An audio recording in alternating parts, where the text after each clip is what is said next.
Imagine this. You're sitting across from your partner at the dinner table. The silence between you feels heavier than words. Every small irritation, the way they chew, the way they breathe, the way they dismiss your feelings, feels magnified. You start to wonder, is this really about them? Or is it about me? Carl Jung, the legendary Swiss psychiatrist, once said, everything that irritates us about others can lead us to an understanding of ourselves. And nowhere is this truth more brutally revealed than in marriage. Your marriage is not just a union of two people. It's a mirror, a sacred, relentless mirror that reflects back to you the parts of yourself you most want to deny, avoid, or bury. What you see in your partner is often what lies unresolved within your own psyche, your shadow. And until you face that shadow, until you integrate those hidden parts of yourself, you will keep fighting the same battles, attracting the same wounds, and recycling the same pain. This video will take you on a deep exploration through Jungian psychology, attachment dynamics, and timeless archetypes to uncover why your marriage is a reflection of your shadow and how understanding this truth could transform not only your relationship, but your entire sense of self. So, if you've ever asked yourself, why do I keep arguing with my partner about the same things? Why do they trigger me so much? Why does my marriage sometimes feel like a battlefield rather than a sanctuary? Stay with me until the very end, because what you'll discover today might change the way you see love, intimacy, and even yourself. Marriage is not just a partnership of love, romance, or survival. It's an alchemical container, a crucible where the unconscious surfaces. Carl Jung coined the term the shadow to describe the parts of ourselves we repress, deny, or disown. These are qualities, anger, jealousy, greed, insecurity, shame, that we push into the unconscious because they threaten our image of ourselves. But here's the paradox. The more we repress, the stronger the shadow becomes. And when we enter a marriage, that shadow doesn't vanish. It shows up, alive, activated, and projected onto the very person we love most. Think of it like this. If you were never allowed to express anger as a child, you may grow up repressing that anger, convincing yourself you're calm or peaceful. But in marriage, your partner may trigger this very wound. Suddenly, you find yourself exploding at them for the smallest things. You accuse them of being aggressive, selfish, or controlling. But in truth, it's your own shadow of suppressed anger coming alive in the relationship. Jung believed that marriage activates individuation, the lifelong process of becoming whole. And individuation requires confrontation with the shadow. The most common way the shadow plays out in marriage is through projection. Projection means we unconsciously place onto others the traits we cannot face within ourselves. If you cannot face your own selfishness, you accuse your partner of being selfish.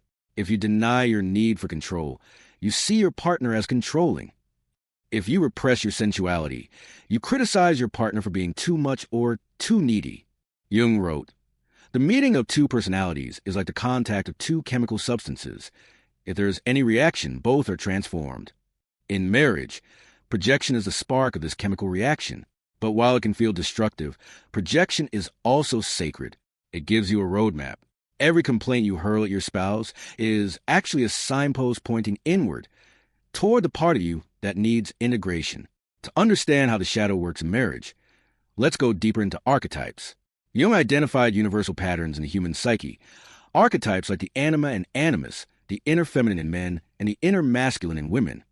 When we marry, we don't just marry a person. We also marry our projections of these inner archetypes. A man projects his anima, his inner feminine, onto his wife. At first, she seems like a goddess, his muse, the embodiment of everything tender, nurturing, and mysterious. But over time, that projection dissolves, and he begins to see her flaws. The disappointment he feels is not about her.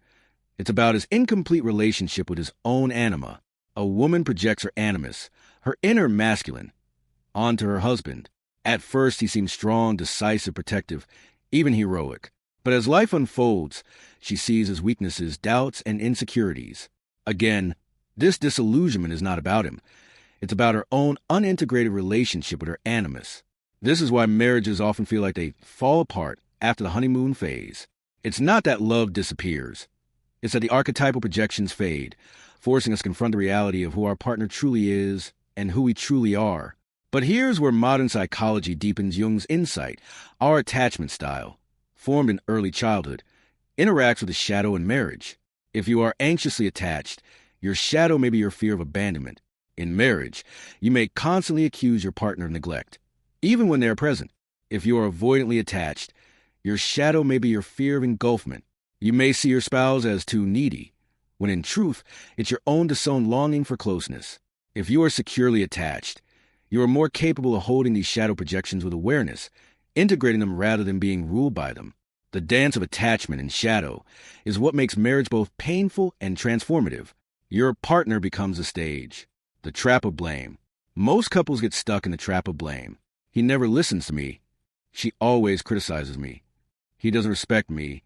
She doesn't understand me. But here's the hard truth. Every accusation hides a mirror. If you say, he never listens to me, ask yourself, where do I fail to listen to myself? If you say, she always criticizes me, ask, where do I judge and shame myself internally? If you say, he doesn't respect me, ask, where do I fail to honor my own boundaries or worth? Your partner is not just your lover. They are your mirror. And until you see your marriage as a mirror, you'll remain trapped in endless cycles of projection and blame. Marriage is not a gentle teacher. It is a relentless one. Every disagreement, every argument, every moment of tension is a shadow stepping out of hiding. Jung believed that conflict is often a sign that the unconscious is trying to communicate. When your partner triggers you, it is rarely about them. It's about the part of yourself you have denied. For example, if your spouse criticizes you harshly, you might feel hurt, angry, or defensive. But take a step back. What part of yourself is this criticism activating? Perhaps you've always feared failure. Perhaps you've always hidden your own desires to please others. Perhaps you repress your anger to keep peace. Conflict in marriage is a shadow calling your name. And unless you answer, it will keep knocking, louder, more painfully, until you confront what you've hidden. Projection doesn't just happen once. In marriage, it becomes a looping cycle. You project your shadow onto your partner. They respond, often projecting their shadow back. You escalate, now reacting not only to your partner, but also to your own projections reflected back at you. Jung described this as a psychological dance of two shadows, and it's both terrifying and illuminating. The key to breaking the loop is awareness. Observe which emotions, behaviors, or judgments are mine, which truly belong to my partner.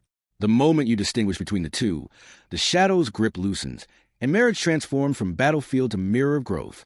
The anima and animus are inner archetypes that shape how we perceive the opposite sex. In men, the anima is the internal feminine, representing intuition, sensitivity, and emotional depth. In women, the animus is the internal masculine, representing strength, logic, and assertiveness. When unintegrated, these archetypes are projected onto partners, often creating unrealistic expectations. A man may unconsciously expect his wife to embody his idealized feminine, while a woman may unconsciously demand her husband embody her internal masculine. Jung taught that marriage forces us to confront these projections. Over time, the idealized image collapses, revealing the real person. The shock of this collapse activates a shadow, and if unrecognized, fuels resentment, blame, and frustration. Every marital argument contains hidden keys. Emotional triggers, jealousy, rage, fear, or rejection, are not random. They are messages from your unconscious. If you feel abandoned when your partner works late, you may be facing childhood fears of neglect. If you feel dismissed when criticized, you may be confronting repressed shame or perfectionism. If you feel anxious when intimacy fades, you may be uncovering buried insecurities about being unworthy of love. Recognizing triggers as mirrors of your shadow is not easy. It requires patience, honesty, and courage. But doing so transforms marriage from a battlefield into a classroom of self-awareness. Jungian psychology emphasizes a dance between masculine and feminine energies in relationships. Masculine energy is often associated with direction, logic, action, and protection. Feminine energy is associated with flow, intuition, emotion, and receptivity. When these energies are balanced, marriage thrives. But imbalance triggers the shadow. For example, a woman suppressing her feminine energy may overcompensate with masculine traits, leading to tension with a masculine partner. A man disconnected from his anima may overcompensate with hypercontrol, creating conflict when his partner expresses emotional depth. Marriage exposes these imbalances, and the shadow emerges to teach integration. The masculine learning emotional depth, the feminine learning grounded assertiveness. One of Jung's core ideas is that the unconscious seeks resolution through repetition. Couples often repeat the same conflicts over and over. Patterns of attraction, disappointment, and hurt recur, even if the people involved change. This is because the unconscious is trying to bring the shadow to consciousness. Until the root is recognized, the same wound is replayed in marriage. Understanding this helps couples stop blaming the partner. The goal is not to fix them, it's to integrate your own shadow. Once you do, repetition diminishes, and relationships deepen into authentic intimacy. Jung called the process of becoming whole individuation. Marriage, with all its challenges, is one of the most powerful arenas for individuation. When you confront your own shadow, distinguish projection from reality, and integrate inner masculine or feminine energies, you begin to transform. Marriage becomes less about changing the partner and more about evolving yourself. The relationship becomes a crucible for awakening. You see your own fears clearly. You confront your own insecurities. You cultivate empathy, compassion, and emotional literacy. Marriage, then, is not just a bond with another. It is a dialogue with your own unconscious, mediated by the mirror of your partner. Jungian psychology emphasizes reflection. Silence and personal space in marriage allow the shadow to surface without external triggers. Pausing before reacting prevents projection loops. Solitude helps identify patterns in thoughts and emotions. Reflection allows integration of suppressed feelings. By embracing silence and self-awareness, you turn marriage from a reactive relationship into a conscious partnership, where shadow work becomes shared growth rather than mutual blame. Here are some indicators that your marriage is revealing shadow elements. Frequent arguments over small things. Triggers often relate to deep, unacknowledged wounds. Feeling unusually defensive or attacked. Projection is active. Repeated attraction to partners who trigger you. Patterns reflect unresolved shadows. Difficulty seeing your partner clearly. Idealization or demonization are forms of projection. Feeling stuck in emotional loops. The unconscious is seeking integration through repetition. Recognizing these signs early gives you the chance to work consciously with your shadow, preventing unnecessary suffering. The single most transformative tool in Jungian psychology is awareness. Observe your triggers. Notice projection patterns. Question assumptions about your partner. Explore your emotional reactions with curiosity, not blame. When you engage consciously, marriage shifts from unconscious chaos to an initiatory path of self-discovery. Every disagreement becomes a doorway to deeper understanding. Every frustration a guide toward individuation. Conflict is inevitable, but Jungian psychology teaches us to transform it into growth. The first step is self-awareness, recognizing your shadow reactions before projecting them onto your spouse. Instead of saying, "You never listen to me," pause and ask yourself, "Where am I refusing to hear myself?" This subtle shift turns blame into insight. Your partner ceases to be the enemy. They become the mirror reflecting your unacknowledged self.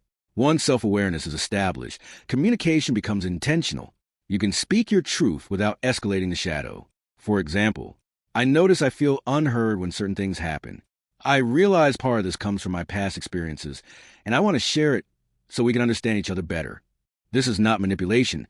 It is conscious dialogue, turning shadow activation into intimacy rather than conflict. Marriage offers a rare opportunity to integrate your shadow within the relational space. Alone, shadow work can feel abstract. Together, the emotional intensity of marriage brings it to life, offering immediate feedback. If your partner triggers jealousy, reflect, why do I feel insecure? What part of myself am I denying? If you find yourself criticizing, ask, where am I judging myself? By mirroring awareness, couples can grow together. Jung called this process dyadic individuation, evolving as individuals while remaining committed to the partnership. This integration fosters not only self-mastery, but also emotional resilience, trust, and deep connection. To fully embody the principles of Jungian psychology, couples must understand the dance of feminine and masculine energies. The feminine energy thrives on receptivity, intuition, emotional flow, and presence. The masculine energy thrives on direction, decisiveness, logic, and protection. Problems arise when one side dominates or suppresses the other. Shadow behaviors manifest as control, emotional withdrawal, or overreaction. Practical mastery. Feminine mastery. Own your emotional depth without over-controlling or over-pleasing. Be present. Allow intuition to guide and communicate authentically. Masculine mastery. Own your vulnerability without retreating into ego defense. Be decisive yet receptive. Protective yet emotionally available. When both partners integrate these energies, shadow activation diminishes, and marriage transforms from battlefield to sacred growth container. Repeated conflicts can be broken by spotting projection loops early. Steps. Pause. Don't react immediately. Identify trigger. What emotion arose? Trace inward. Which part of me is activated? Distinguish self from partner. Is this truly about them or my shadow? Respond consciously. Express truth without blame. Mastering this approach creates emotional space, prevents escalation, and fosters conscious connection. Practical exercises for couples. Journaling. Reflect on triggers, patterns, and emotions daily. Shadow dialogue. Speak aloud the hidden parts of yourself you usually hide from your partner. Meditation and mindfulness. Observe thoughts without judgment. Recognize unconscious impulses. Couple check-ins. Weekly discussions where each partner explores triggers and projections safely. These practices cultivate awareness and integrate unconscious material, preventing resentment from accumulating. Marriage is a mirror that exposes wounds, unmet needs, and unacknowledged emotions. While confronting these shadows can be painful, it is also healing. Seeing yourself reflected in your partner helps identify patterns from childhood and past relationships. Understanding these patterns empowers conscious choices rather than reactive behaviors. Shadow integration allows forgiveness, not only of your partner, but of yourself. Jung emphasized that suffering in marriage is often the soul's way of pushing us toward wholeness. The pain is not punishment. It is initiation. While dialogue is essential, silence and personal space are equally important. Silence allows reflection before reaction. Space gives the unconscious time to surface naturally. Observing your own emotional responses in solitude strengthens awareness. When both partners embrace space and reflection, the relationship becomes a laboratory for individuation, not a playground for projection. Many couples fall into the trap of expecting perfection from themselves and their partners. Shadow activation intensifies when expectations are rigid. Instead, embrace growth over perfection. Recognize that triggers and conflicts are opportunities for learning. Celebrate small moments of conscious behavior, vulnerability, and integration. Marriage then becomes a partnership in evolution, where the goal is not to fix each other, but to evolve together and individually. To summarize, marriage reveals shadow patterns, projections, and unintegrated archetypes, but with conscious awareness, it becomes transformative. Conflict becomes insight. Triggers become guides. Projection becomes understanding. Attachment wounds become lessons. Jung wrote, "The privilege of a lifetime is to become who you truly are." Marriage, when approached as a mirror, can be that lifetime privilege, a space where soul, shadow, and love intersect. Your marriage is far more than a social contract or emotional comfort. It is a mirror of your soul, a canvas for shadow work, and a laboratory for individuation. Observe your reactions without blame. Own your projections and shadow behaviors. Communicate consciously and compassionately. Integrate your anima or animus. Embrace both feminine and masculine energies with balance. When you do, your marriage ceases to be a battlefield. It becomes a sacred space, a reflection of your deepest self, a journey toward wholeness, and ultimately, a place where true intimacy, understanding, and love can flourish. Take this insight with you today. Every conflict is an invitation to meet your shadow, and every act of awareness transforms marriage into a path of conscious evolution. Remember, this journey is not about changing your partner. It is about awakening yourself. And when you awaken, your marriage can awaken too.